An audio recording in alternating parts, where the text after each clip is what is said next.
Hoje, os cuidados na pós-colheita do café serão o foco desta aula. Tudo pronto?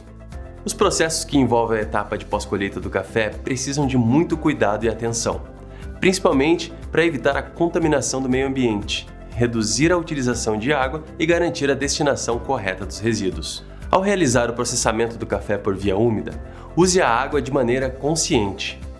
Dê preferência para equipamentos mais eficientes e, sempre que possível, tente reduzir o consumo ou reutilizar a água. Algumas das técnicas que podem ser usadas para a reutilização da água no pré-processamento são a decantação, a filtração, a flotação e a biodigestão. Mas fique atento, porque essas práticas devem ser empregadas sempre com supervisão de um técnico. A água residuária pode ser aproveitada para fertirrigação, mas, para isso, você vai precisar fazer uma análise de solo e ter uma recomendação técnica para que não ocorra excesso de aplicação de nutrientes ou contaminação do meio ambiente. Para evitar a contaminação do café por micro-organismos, você deve limpar diariamente os equipamentos que entram em contato com os grãos, como carretas, veículos e caminhões de transporte, moegas, lavadores, fundo dos elevadores, descascadores, despolpadores, secadores, tulhas e maquinários de beneficiamento.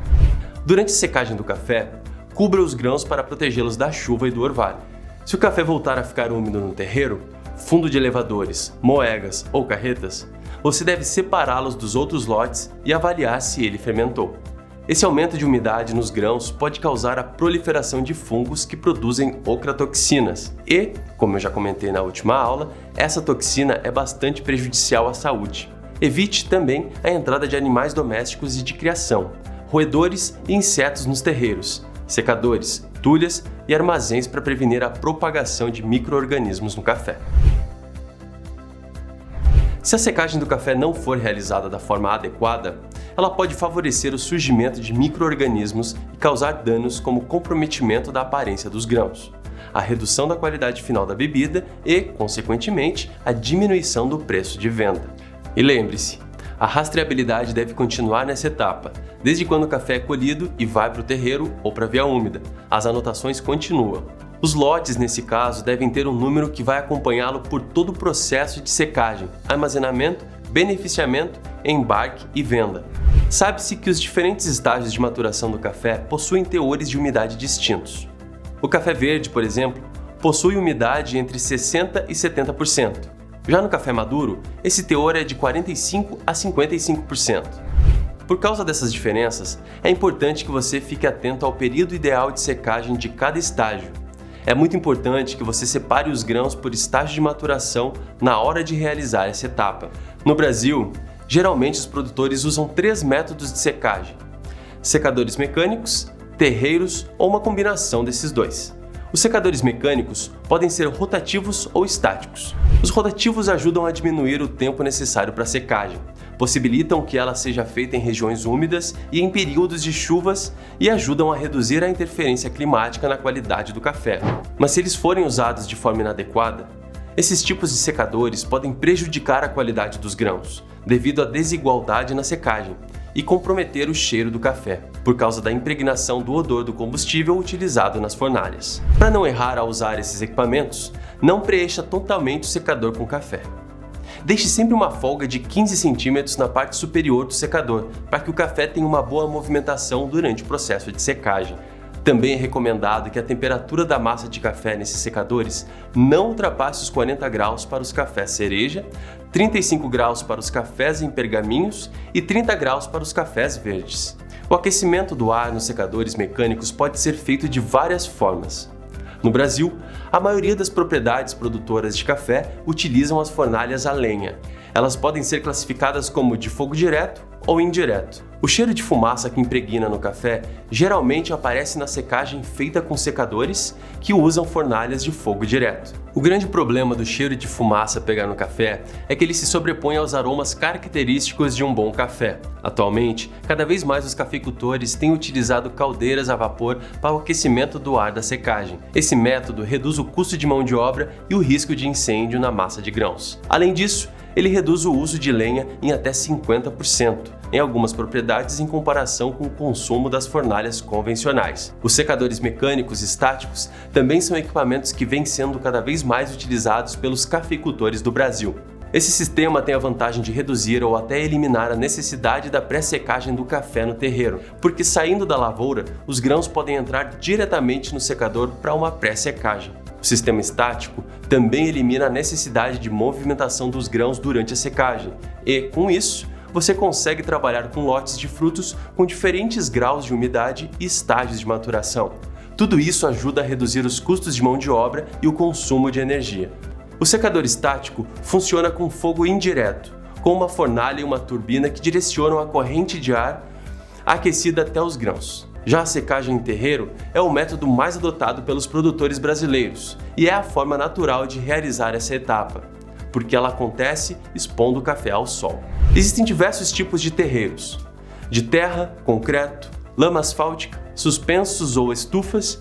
Você pode adotar o modelo que for mais viável para as suas condições. No caso do terreiro de terra, cobri-lo com uma lona na época da colheita evita que os grãos fiquem em contato direto com a terra, podendo estragar o café. Seja qual for o tipo de terreiro que você vai utilizar, é importante ter alguns cuidados durante a secagem. Para começar, esparrame os grãos em camadas finas e vá aumentando a espessura aos poucos, conforme o café vai secando. Durante a secagem, os grãos devem ser protegidos da chuva e do sereno. Você precisa revolver os grãos no mínimo 10 vezes ao dia, sempre na direção do sol, para acelerar a secagem e evitar a fermentação e o surgimento de mofo. Nunca deixe o café recém-colhido secar diretamente no solo, porque esporos de fungos de lotes anteriores podem permanecer no chão e contaminar os demais lotes. O terreiro deve ter a superfície lisa e ser mantido em boas condições de higiene. A camada de grãos durante essa etapa não deve ser maior que 4 centímetros. Depois do segundo dia de secagem no terreiro, no final da tarde, os frutos devem ser dispostos em leiras de 15 a 20 centímetros de altura, para no outro dia de manhã serem esparramados novamente. Caso chova, faça leiras maiores no sentido do declive do terreiro para que o excesso de água escorra para a parte mais baixa. A troca de sentido das leiras deve ser feita ao maior número de vezes possível, para arejar bem a massa de frutos e evitar a fermentação. Também é importante amontoar o café e cobri-lo com lona quando ele atingir meia seca. Essa é uma prática muito comum e tem o objetivo de trocar calor e homogeneizar a seca. No final do processo de secagem, tanto o café arábica quanto o conilon ou o robusta devem apresentar entre 11% e 12% de umidade. Geralmente, o tempo total de permanência do café no terreiro varia entre 10 e 12 dias, dependendo da região e condições climáticas. Depois da secagem, quando os grãos já atingiram a umidade ideal, é recomendado que você mantenha os lotes de café em coco ou pergaminho e até o momento do beneficiamento, continue monitorando o teor de umidade dos grãos. Verifique também se as tulhas e os barracões de armazenagem têm sinais de umidade nas paredes ou no chão, e se tem goteiras. Depois do beneficiamento, é indicado que os lotes fiquem sobre pallets e a 1 metro de distância das paredes. Isso ajuda a evitar reumidificação dos grãos. Enquanto o café estiver na sua propriedade, estabeleça uma rotina para medir a umidade dos grãos. Para isso, use equipamentos calibrados, de preferência por um profissional. O recomendado é que a temperatura nas tulhas não ultrapasse os 20 graus e que a umidade relativa do ar fique próxima aos 65%. Os locais de armazenamento do café beneficiado devem ser mantidos sempre limpos. Você também deve evitar a entrada de pássaros, cachorros, gatos, insetos e roedores nesses locais. Fique especialmente atento ao aparecimento de roedores e, se preciso, utilize produtos registrados e autorizados para o controle. Na hora de organizar os lotes no armazém, separe-os por tipo de processamento, qualidade, variedade, grau de maturação, varrição e lotes que tomaram chuva. Isso vai te ajudar na rastreabilidade dos lotes. Nunca guarde fertilizantes, agroquímicos, óleos, graxas, tintas e combustíveis no mesmo local em que você armazena o café. As sacarias usadas para armazenagem devem ser de ráfia ou material similar, estarem limpas e, de preferência, serem novas. E nunca reutilize sacos de fertilizantes ou de produtos alimentícios alergênicos, como soja, trigo, amendoim e amêndoas, para armazenar o café. O beneficiamento é o processo final de pós-colheita.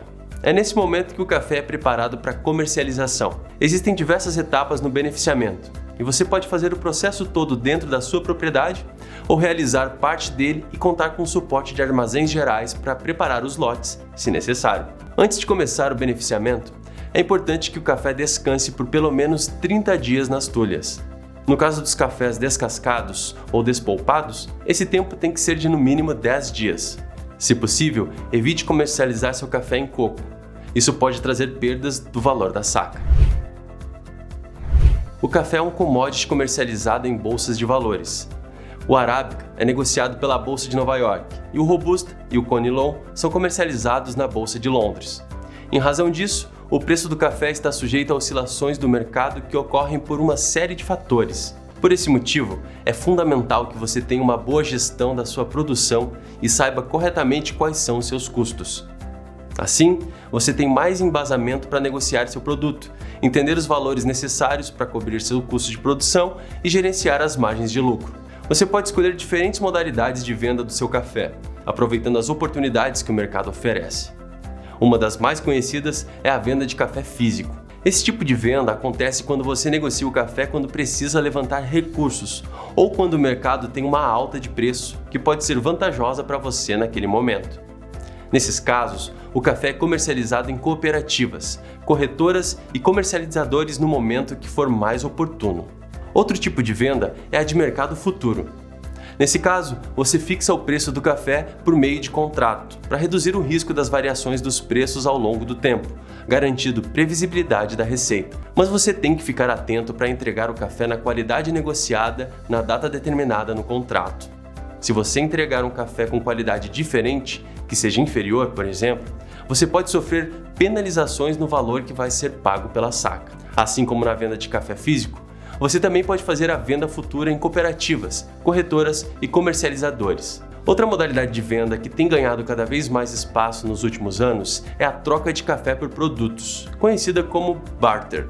Nesse caso, você fecha acordos com cooperativas, comercializadores e empresas de insumos para trocar o seu café por produtos para safra, como fertilizantes, agroquímicos, tratores e implementos agrícolas. Essa modalidade é muito interessante e, se for bem negociada, pode trazer boas vantagens para você. Seja qual for a modalidade que você escolher para negociar o seu café, é interessante que você faça uma comercialização diversificada, evitando fazer toda a sua venda em uma única modalidade de operação, que pode dar muito certo ou muito errado. Quando você diversifica a sua comercialização, você pode conseguir valores médios de vendas mais atrativos, que podem aumentar a sua rentabilidade e garantir ainda mais a segurança para o seu negócio. Na próxima aula, eu vou falar sobre mais um tema muito importante: a segurança do trabalhador. Até lá!